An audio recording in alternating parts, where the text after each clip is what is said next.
Glória a Deus, igreja, boa noite. Que alegria estarmos aqui em mais este culto de reflexão. Queremos cumprimentar você que nos assiste pela internet. Que Deus te abençoe em nome do Senhor Jesus. Assim como toda igreja que se faz presente aqui também já é abençoada pelo nosso bom Deus. A Igreja Amada do Senhor, temática de hoje, radicados em Cristo. Radicados em Cristo, nós vamos já adentrar na temática, mas eu peço que a Igreja Amada do Deus Vivo abra a palavra do nosso bom Deus na carta de Paulo aos Colossenses, aos amados de Colossos, ou Colossos, capítulo 2, versículos 6 e 7. Nós vamos ler os versículos 6 e 7 do capítulo 2 de Colossenses, com o nosso amado pastor Afrânio. Ele vai orar ele vai ler e nos dirigir em oração.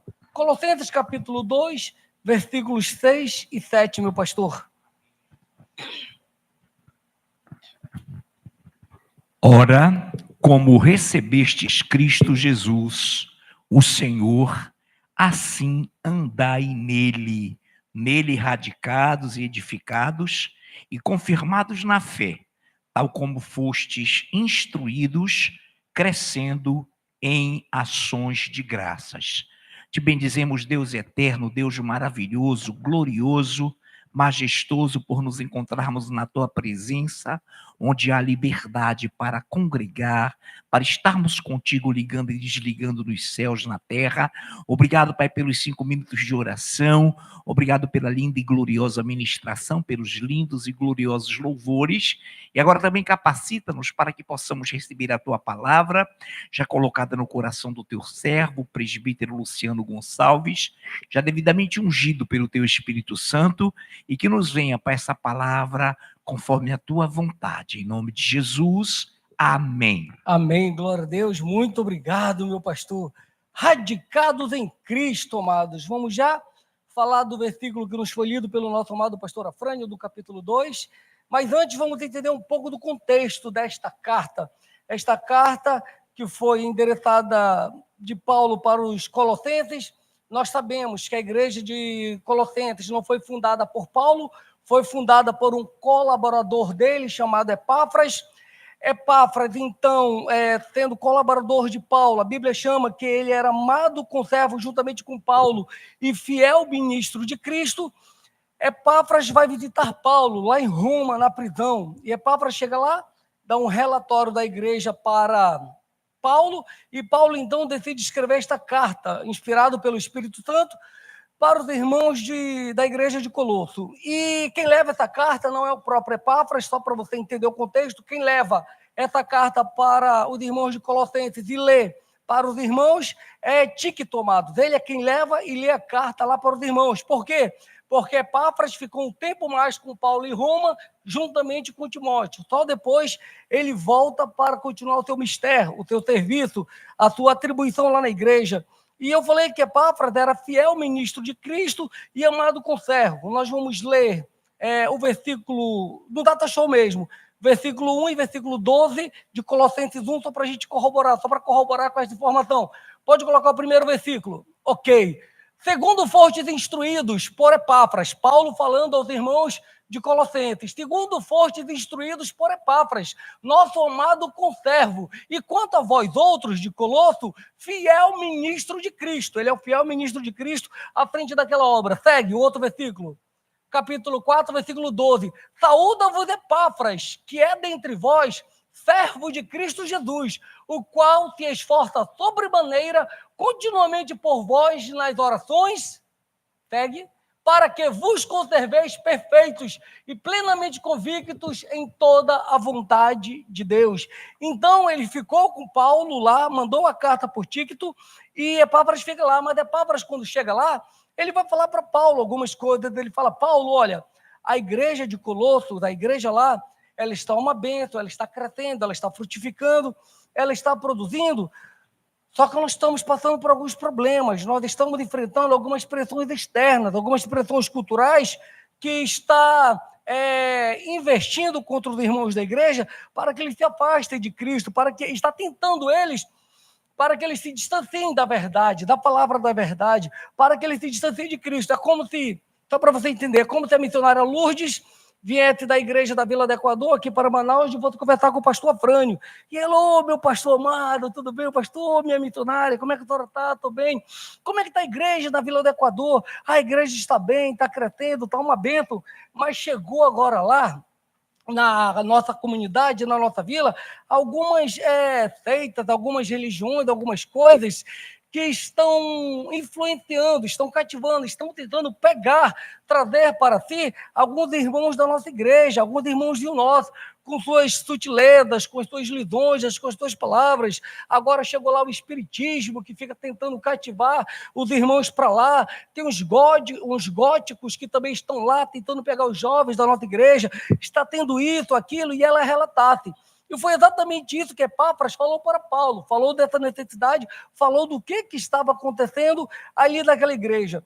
Então Paulo vem, escreve esta carta para eles, para encorajá-los a ter mais fé e devoção ao Senhor Jesus Cristo, para encorajá-los a manter-se firme em seu propósito, firme na sua fé e radicados, enraizados, arraigados em Cristo. E no capítulo 1, nós vamos pegar aqui 3 pontos para entender. No capítulo 1, ele fala do Cristo exaltado, do Messias exaltado, e fala também do seu próprio sofrimento, o sofrimento de Paulo por amor a Cristo na prisão.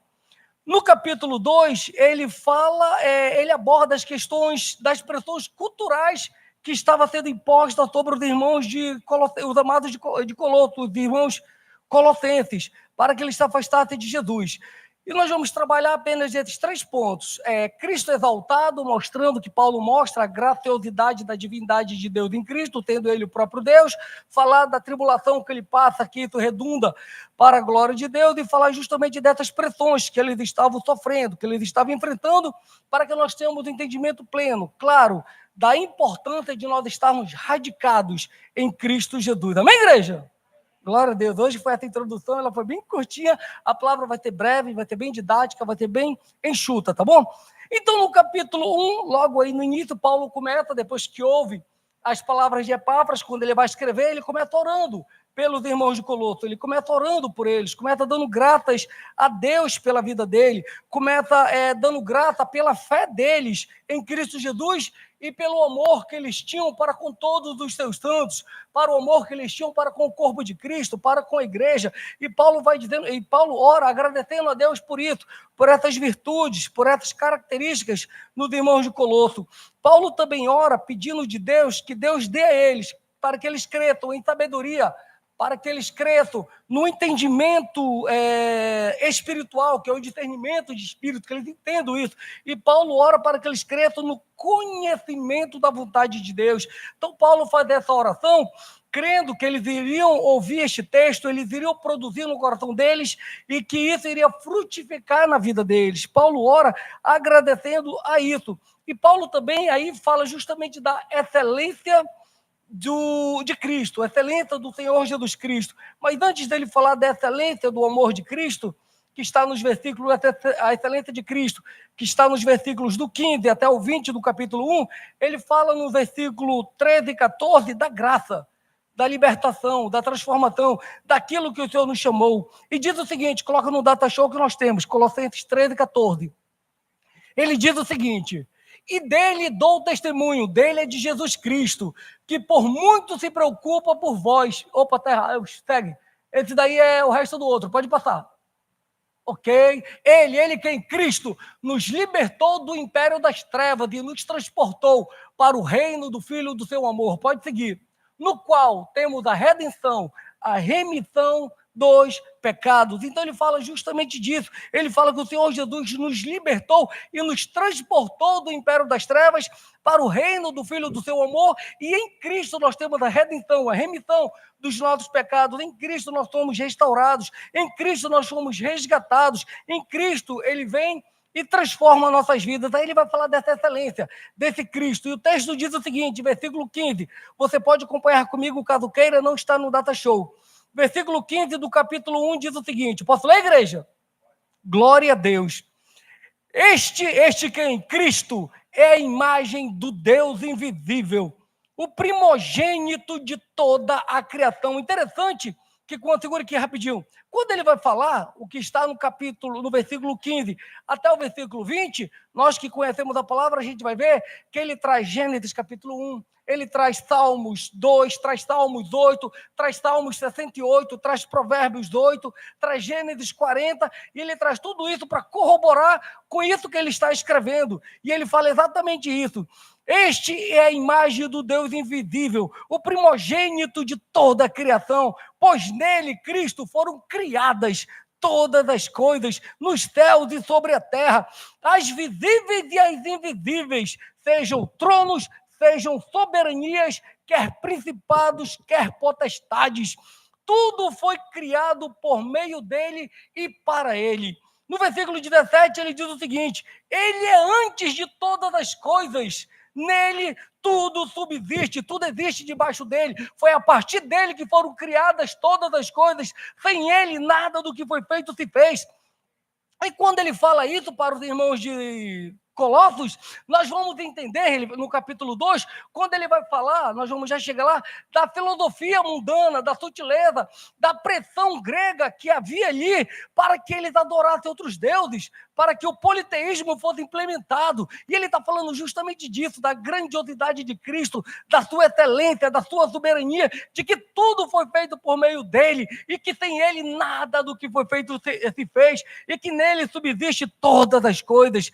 Versículo 18, ele é a cabeça do corpo, da igreja, ele é o princípio, o primogênito de entre os mortos, para em todas as coisas ter a primazia. Então ele é o primogênito entre todos os mortos. Poxa, Luciano, mas não foi Cristo que morreu primeiro, segundo a Bíblia? Ele morreu desde a eternidade. No coração de Deus já tinha a morte de Cristo pré-estabelecida. Então ele é o primogênito entre todos os mortos. Ele morreu antes de Adão, antes de Caim matou Abel, antes de Abel que foi assassinado.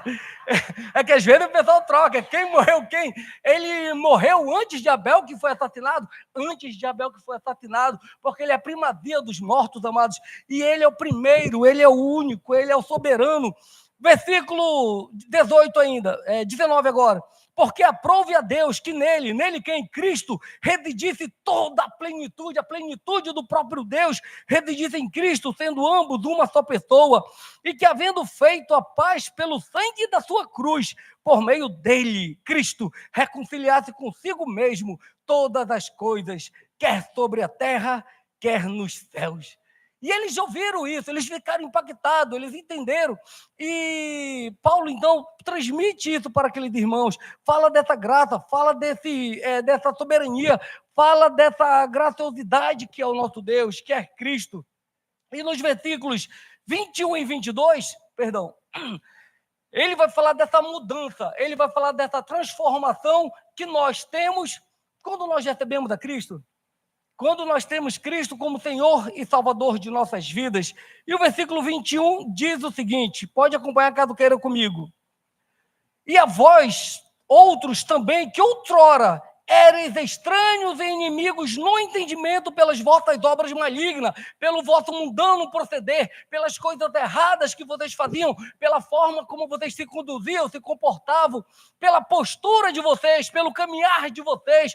Vocês eram desse jeito, antigamente desse jeito, agora, porém, vos reconciliou no seu corpo. Quem vos reconciliou? Cristo, no corpo da sua carne, mediante a sua morte, para apresentar-vos perante ele, santos, inculpáveis e irrepreensíveis. Então ele traz, eu acho que esse texto estava até no data show, está aí, eu esqueci.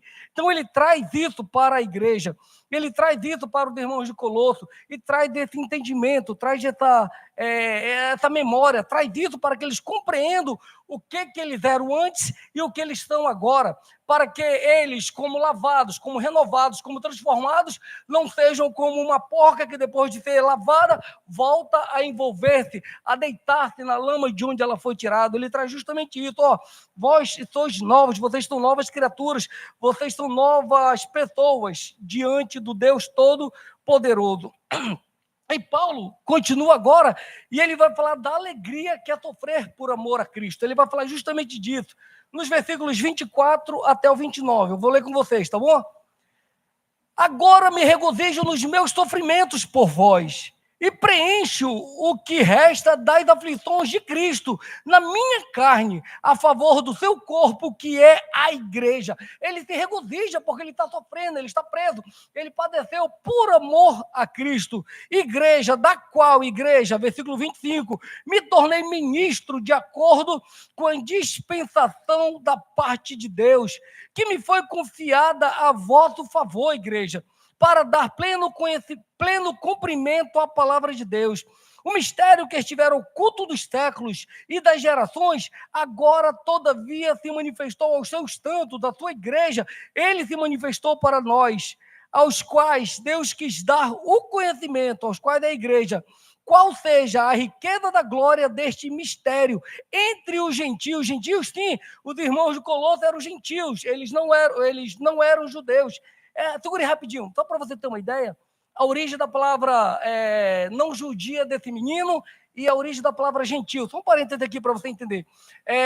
O judeu era um povo que por muito tempo foi perseguido, foi maltratado, foi judiado. Daí a origem da palavra judia. Não judia deste menino, este menino está sendo judiado. É justamente a origem está sendo maltratado, está sendo perseguido, está sendo pisoteado. E a palavra gentil, aquela época, eram as pessoas que eram bem tratadas. Daí a palavra gentileza. Poxa, ele é uma pessoa tão gentil, ele usa de gentileza para comigo, porque ele trata a pessoa bem. Tá bom? Só para fazer esse parêntese. Continuando, versículo 28. O qual nós anunciamos, advertindo a todo homem e ensinando a todo homem toda a sabedoria, a fim de que apresentemos todo homem perfeito em Cristo. Para isso é que eu também me afadigo, esforçando-me o mais possível, segundo a sua eficácia, que opera eficientemente em mim. Então ele se afadiga, ele se cansa, se afadiga, ele se cansa, ele se debruça para que ele possa estar atendendo, enviando cartas, instruindo, orientando e sofrendo por amor a Cristo. Isso fez parte dele. No capítulo 2, nós vamos ver agora ele trazendo uma palavra de orientação, uma palavra de advertência para os irmãos de Colosso, para que eles não cedam a essas pressões, para que eles não cedam a esses ensinos, a esses falsos ensinos, a esses ensinos humanos, para que eles não cedam a essa sutileza, a essa lisonja, a essa forma sorrateira com que querem induzi-los ao erro, com que querem fazer com que eles se desviem da verdade, fazer com que eles abandonem a caminhada que eles tinham com Cristo. E entre as pressões que nós poderíamos citar aqui, eu vou pontuar apenas duas. Uma pressão que eles tinham muito forte, eu já citei, vou repetir, é o politeísmo místico, imposto pelos gregos de Colosso, imposto pelos romanos, que ali estavam. Luciano, o que é isso? As pessoas chegavam aos cristãos de Colosso e falavam bem assim: poxa, você é grego, você aceitou Jesus, mas como grego, você adorava os nossos deuses gregos, você adorava os nossos deuses romanos, vem cá, pode trazer o teu Jesus para te adorar? Então tu adora o teu Jesus, mas adoro também a esse Deus aqui, a esse Deus aqui, a esse outro Deus aqui. E por incrível que pareça, alguns cristãos estavam se deixando levar. Alguns cristãos estavam se deixando enredar por essa vã sutileza, estava caindo nisso. E Epáfras vem e fala: Paulo, e aí acontece, o Espírito Santo manda essa mensagem para lá. Uma outra pressão que tinha lá, muito grande, era a observância das leis da Torá, imposta pela comunidade cristã judaica. Parece brincadeira. Os cristãos judaicos que já tinham entendimento de quem era Cristo falavam: olha, você tem que se circuncidar. Por que você não quer se circuncidar? Olha, você tem que atentar para não comer porco. A lei diz que não é para comer porco. Olha, você tem que atentar para as nossas festas. Você tem que atentar para o sábado. Você tem que atentar para isso e para aquilo. E Paulo, nós vamos ver aqui ao longo do capítulo 2, fala justamente disso. Ele vai entrando, trabalhando, tratando exatamente esses pontos. Capítulo 2 eu vou ler. Nós lembramos, então, que Paulo não os viu face a face. Ele não conhecia os irmãos de Colosso. Quem fundou a igreja foi Epáfras, e ele vai, então, mandar essa mensagem para eles. Capítulo 2, versículo 1. Eu vou ler do 1 até o 5, depois eu vou pular para o 8, porque o 6 e 7 foi muito bem lido pelo nosso pastor, nós vamos voltar apenas no final. Gostaria, pois, que soubesseis com grande luta venho mantendo por vós, pelos laodicenses e por quantos não me viram face a face, para que o coração deles, assim como o de vós, seja confortado e vinculado juntamente em amor, e eles tenham toda a riqueza da forte convicção e do entendimento, para compreenderem plenamente o mistério de Deus, Cristo, aquilo que ele fala no capítulo 1, esse mistério de Deus, Cristo, o Emanuel, Deus conosco, Deus feito carne, o Senhor de toda a soberania, aquele que sem ele nada do que foi feito se fez, aquele que tem a primazia entre todas as coisas, aquele em que tudo subsiste. E ele continua no versículo 3, em quem quem é Jesus, tá bom? Em quem Jesus todos os tesouros da sabedoria e do conhecimento estão ocultos. Assim digo, para que ninguém vos engane com raciocínios falazes. Eles chegavam lá com falácia, o pastor pregou agora recentemente na doutrina, ele chegava lá com falácia, com engodo, e tentava enganar, tentava convencer, tentava falar para as pessoas, não, mas não é bem assim, olha, você tem que se circuncidar, olha, você pode trazer outros deuses, tu pode trazer Jesus, mas tu não precisa abandonar esse Deus aqui, tu continua adorando este e este. E o texto continua com raciocínio falazes, pois embora ausente quanto ao corpo, Paulo fala agora, contudo, em espírito estou convosco, alegrando-me e verificando a vossa boa ordem e firmeza da fé em Cristo Jesus. Versículo 8, leia comigo. Cuidado que ninguém vos venha a enredar com sua filosofia e vãs sutilezas, conforme a tradição dos homens, conforme os rudimentos do mundo e não segundo a Cristo. É exatamente isso. As pessoas vinham com vãs sutilezas, vinham com os rudimentos, ensinos do mundo, vinham com suas conversas furadas, bem sorrateiras, bem discretas, trazendo a tradição humana, a tradição do homem, em vez de trazer Cristo, trazer a essência de Deus, trazer Deus para o meio da igreja, para o meio daquela comunidade. No versículo 9, Paulo repete o que ele havia falado antes, sobre a plenitude de Deus, sobre a sua soberania, e ele acrescenta no versículo 10, dizendo, também nele, em Cristo, estáis aperfeiçoados, ele é o cabeça de todo o principado e potestade. Então ele pega, fala disso, e acrescenta, como Paulo sabia da cultura cristã judaico ali, que eles estavam querendo colocar, estavam querendo implementar, estavam querendo estabelecer na igreja de Colosso, ele então vai e fala também disso. Olha, não é bem assim, nós sabemos que Paulo teve um atrito com Pedro por conta disso, porque eles queriam, Pedro queria que todos fossem circuncidados, e Paulo fala, não, querido, não é bem assim, e eles no Senhor se alinharam, e glória a Deus, nós sabemos que a circuncisão é no nosso coração, não é na nossa carne. Todos nós que somos de Cristo, quando nós o recebemos, nós somos circuncidados em nossos corações. Aqui Paulo vai falar que quando nós recebemos a Cristo, que somos batizados, nós somos circuncidados no nosso batismo e na morte, na ressurreição de Cristo também. Leia comigo, versículo 11 e versículo 12. Pode acompanhar para ficar mais fácil. Nele que em Cristo também fostes circuncidados, não por intermédio de mãos, mas no despojamento do corpo da carne, que é a circuncisão em Cristo, quando nós não vivemos mais para nós, tendo sido sepultados juntamente com ele no batismo, no qual igualmente fostes ressuscitados, mediante a fé no poder de Deus, que o ressuscitou dentre os mortos. Então ele está falando justamente disso, que não é a circuncisão da nossa carne, mas a circuncisão do nosso coração, é nós estarmos com o nosso coração circuncidado em Cristo, rendido, transformado em Cristo. Nós vamos voltar para os versículos 6 e 7.